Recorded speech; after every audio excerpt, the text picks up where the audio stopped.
எனக்கு தெரிய அவர் குதிரை பேரத்தில் ஈடுபட்டதாக தெரியவில்லை.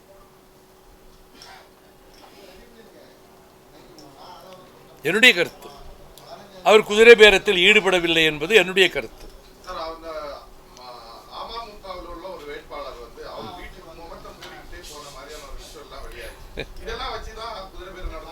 ஒரு எம்எல்ஏ வாலண்டியராக போய் அமமுகவில் வந்த எம்எல்ஏ, ஜெயிச்ச எம்எல்ஏ, அவர் வாலண்டியராக போய் இன்றைய முதலமைச்சர் விஜய் அவர்களுக்கு ஆதரவு தெரிவிச்சிருக்காரு. இது எப்படி குதிரை பேரமாகும்? அது எனக்கு தெரியாது. முகத்தை மூடினாரா, முகத்தை திறந்தாரான்னு எனக்கு தெரியாது.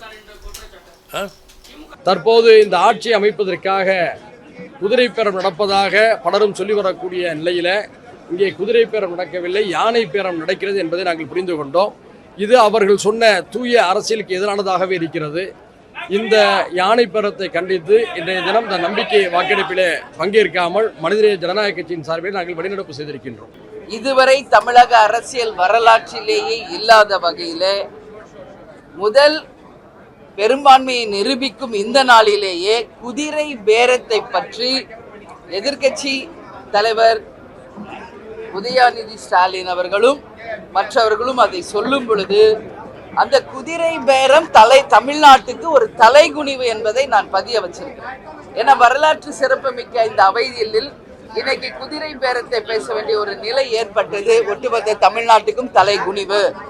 அது மட்டும் கிடையாது, இன்றைக்கு இளைஞர்களுக்கும் தமிழ்நாட்டுக்கும் ஒரு எடுத்துக்காட்டாக இருக்க வேண்டிய இந்த புதிய அரசு அவருடைய ராஜகுருவாக இருக்கும் ரத்தன் பண்டிட் அவர்களை அரசு பதவியிலே அமர்த்தி ஒட்டுமொத்த தமிழக மக்களினுடைய விமர்சனத்திற்கு இந்த ஆட்சி உட்பட்டு இருக்கிறது என்றால் என் வார்த்தை மிக இல்லை. ஏன்னா முதல்வர் பதவி ஏற்று அன்னைக்கு என்ன சொன்னாரு?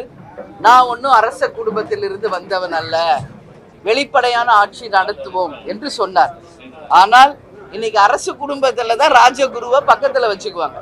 அப்படி இருக்கிறப்போ ராஜகுருவாக அவருக்கு நம்பிக்கைக்குரியவரை இன்னைக்கு அரசு பதவியில் அமர்த்தியதை தமிழக மக்கள் யாரும் விரும்பல. இன்னைக்கு அதை அத்தனை பேருமே கண்டிக்கக்கூடிய நிலையில் என்னுடைய வருத்தத்தை நான் அவையிலே குறிப்பிட்டிருக்கிறேன். அது மட்டும் இல்ல, இன்றைக்கு இன்னொரு விஷயம் குதிரை பேரம், அதுவும் கண்டிக்கக்கூடிய ஒரு விஷயம். அது மட்டும் கிடையாது, முகத்தை மூடிக்கொண்டு சென்று யாரையும் சந்திக்க வேண்டிய அவசியம் என்றைக்கும் எங்களுக்கு இல்லை என்பதையும் அன்னைக்கு முதலமைச்சர் அன்னைக்கு சொன்னார்.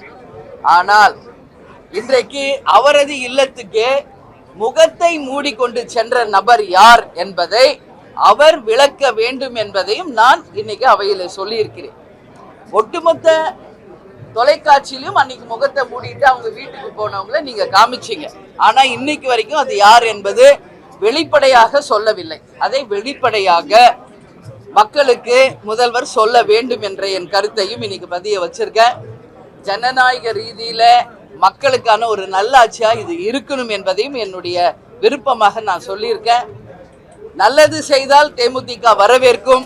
தமிழ்நாட்டுக்கும் தமிழக மக்களுக்கும் அது ஊறு விளைவிக்க விஷயமாக இருந்தால் நிச்சயமாக அதை நாங்கள் எதிர்ப்போம் என்பதை தெரிவித்து, இன்றைக்கு நான் சார்ந்த மதசார்பற்ற வெற்றி கூட்டணி வெளிநடப்பு செய்ததால் நானும் வெளிநடப்பு செய்து என்னுடைய வாக்கை நான் பதிய வைக்கவில்லை என்பதை இந்த நேரத்திலே உங்களுக்கு தெரிவித்துக் கொள்கிறேன்.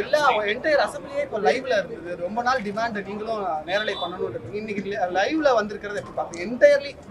இது முதலில் சொன்னவர் எதிர்க்கட்சி தலைவராக இருந்த பொழுது புரட்சி கலைஞர் கேப்டன் அவர்கள். அதை நான் நேத்தே என்னுடைய அவைத்தலைவரை அன்னைக்கு பாராட்டி பேசும்போது என்னுடைய வேண்டுதலை வச்சுட்டேன் நேத்தே.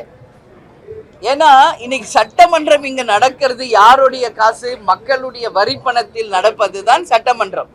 அப்போ மக்கள் தேர்ந்தெடுத்து இங்க சட்டமன்ற உறுப்பினர்களாக அனுப்பியிருக்காங்க. சட்டசபையில் என்ன நடக்கிறது என்பதை தெரிந்து கொள்வது தமிழக மக்களின் உரிமை.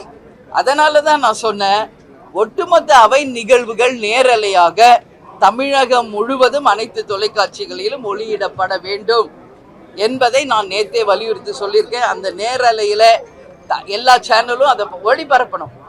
வெறும் ஆளுங்கட்சி பக்கம் மட்டும் இல்லாம அனைத்து சட்டமன்றத்தில் நடக்கும் அத்தனை விஷயத்தையும் நேரலையில் ஒளிபரப்பணும்னு சொல்லி நான் கேட்டிருக்கேன். அந்த வகையில் பத்திரிகையாளர்கள் இன்னைக்கு நேரலையில வந்தது என்று சொல்லியிருக்காங்க. அதற்கு முதலில் என்னுடைய நன்றிகளை அவைத்தலைவருக்கும் முதல்வருக்கும் நான் தெரிவித்துக் கொள்கிறேன். குதிரை பேரம் நடக்கலைன்றாரு முதல்வர். இல்ல அப்படி சொல்றாங்க. அப்ப முகத்தை மூடிக்கிட்டு அவங்க வீட்டுக்கு போனது யார்? அது அவர் விளக்கம் சொல்லணும். ஏன்னா இன்னைக்கு ஒருத்தர் ஒரு கட்சி சார்பா போட்டியிட்டு நேற்று டிடிவி தினகரன் அவர்கள் அவரை கட்சியிலிருந்து நீக்கம் செஞ்சிருக்கார். அப்ப அதற்கு பின்னாடி என்ன இருக்கு? இன்னைக்கு எதிர்கட்சியாக செயல்பட்ட அதிமுக இன்னைக்கு இரண்டாக பிளந்து இருக்கிறது. அப்போ அவர்கள் என்ன நோக்கத்திற்காக சென்று இருக்கிறார்கள் என்பதை அவங்க விளக்கம் சொல்லணும். இப்ப மத சார்பற்ற வெற்றி கூட்டணியின் சார்பாக சென்றவர்கள் அத்தனை பேருமே நிபந்தனை இல்லாத ஆதரவை தெரிவிக்கிறோம் என்று சொல்லிவிட்டு தான் இன்னைக்கு ஆட்சிக்கு நிபந்தனை இல்லா ஆதரவு கொடுத்திருக்காங்க. ஏன் கொடுத்தாங்க?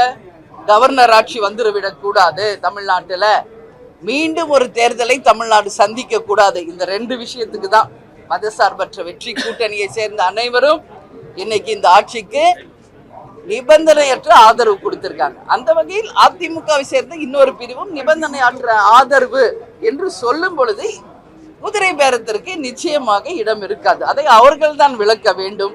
அதே போல டிடிவி தினகரன் அவர்கள் விளக்கிய அவரும் அதற்கான காரணத்தை சொல்லணும். இல்லை என்றால் அது குதிரை பேரமாக தான் மக்களால நிச்சயமாக கருதப்படும் என்பதில் மாற்று கருத்து இல்லை. ஓகே, நன்றி நன்றி நன்றி, வணக்கம்.